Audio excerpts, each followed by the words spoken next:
Olá! Tudo bem? Seja bem-vindo ao canal. Hoje você vai ter mais notícias. Para não perder mais nenhuma novidade, deixe seu like e se inscreva no canal. Receita Federal esclarece que trader deve pagar imposto mesmo sob prejuízo, entenda. A Receita Federal publicou uma solução de consulta, no dia 23 de dezembro, onde esclarece alguns pontos a respeito de tributação sobre ganho de capital na alienação de criptoativos. Caso essa solução seja realmente posta em prática, isso pode levar investidores brasileiros a serem obrigados a tributar sobre ganho de capital, mesmo estando em prejuízo. Como era interpretado antes pelo mercado? No mercado de criptomoedas, a interpretação de tributação sobre ganho de capital mais comum e divulgada nos grupos era de que o imposto só seria aplicado caso houvesse conversão dos ativos para o real brasileiro, ou alguma outra moeda fiduciária. Nesse entendimento, caso o trader mantivesse os ativos ilíquidos, não liquidando por real, e realizasse apenas trocas cripto-cripto, não seria configurado ganho de capital e, portanto, nenhum imposto seria cobrado sobre as transações.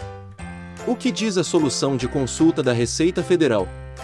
A solução de consulta número 214, de 20 de dezembro de 2021 diz que o ganho de capital apurado na alienação de criptomoedas, quando uma é diretamente utilizada na aquisição de outra, ainda que a criptomoeda de aquisição não seja convertida previamente em real ou outra moeda fiduciária, é tributado pelo imposto sobre a renda da pessoa física, sujeito a alíquotas progressivas, em conformidade com o disposto no artigo 21 da Lei nº 8.981, de 20 de janeiro de 1995.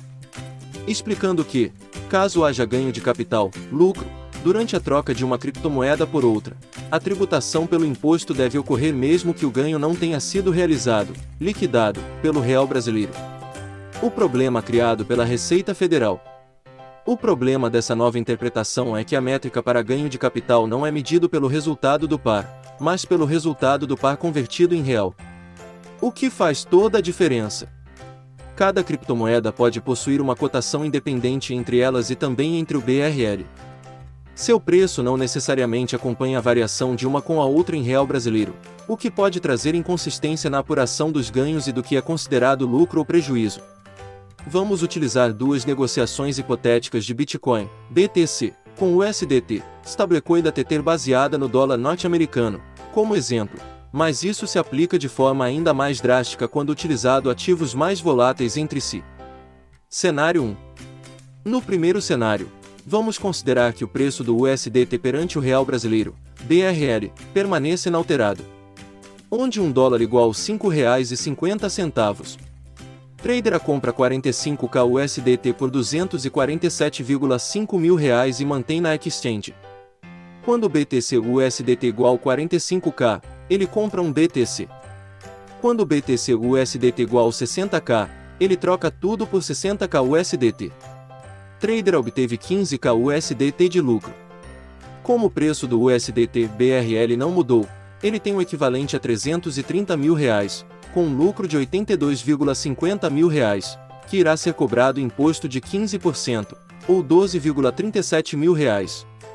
Apenas no cenário 1 já identificamos um problema claro que, para pagar o imposto, que precisa ser pago em real, já que a Receita Federal não aceitaria pagamento em USDT ou BTC. O trader precisaria ou ter o dinheiro correspondente em caixa, ou seria obrigado a liquidar o USDT em BRL, pelo menos no valor do imposto, aproximadamente 12 mil. Dependendo de como fosse feita essa liquidação, poderia incidir nova cobrança de imposto, além de valores correspondentes às taxas do serviço. Mas ainda assim o trader estaria pagando imposto após ter obtido lucro em sua moeda de escolha. Ele escolheu manter os valores em USDT, pelo motivo que for. Agora, imagine se acontecer o seguinte. Cenário 2. No segundo cenário, vamos considerar uma situação real, onde o preço de todos os ativos variam entre si de forma independente. Para isso, irei utilizar cotações reais em uma data específica. Esse cenário poderia perfeitamente ter ocorrido. As cotações utilizadas serão as seguintes. Dia 10 de janeiro de 2021, BTC USDT igual a 39.464 dólares e 75 centavos. Dia 10 de janeiro de 2021, USDT BRL igual a R cifrão 5,387. Dia 11 de janeiro de 2021, BTC USDT igual 37.861 dólares e 8 centavos.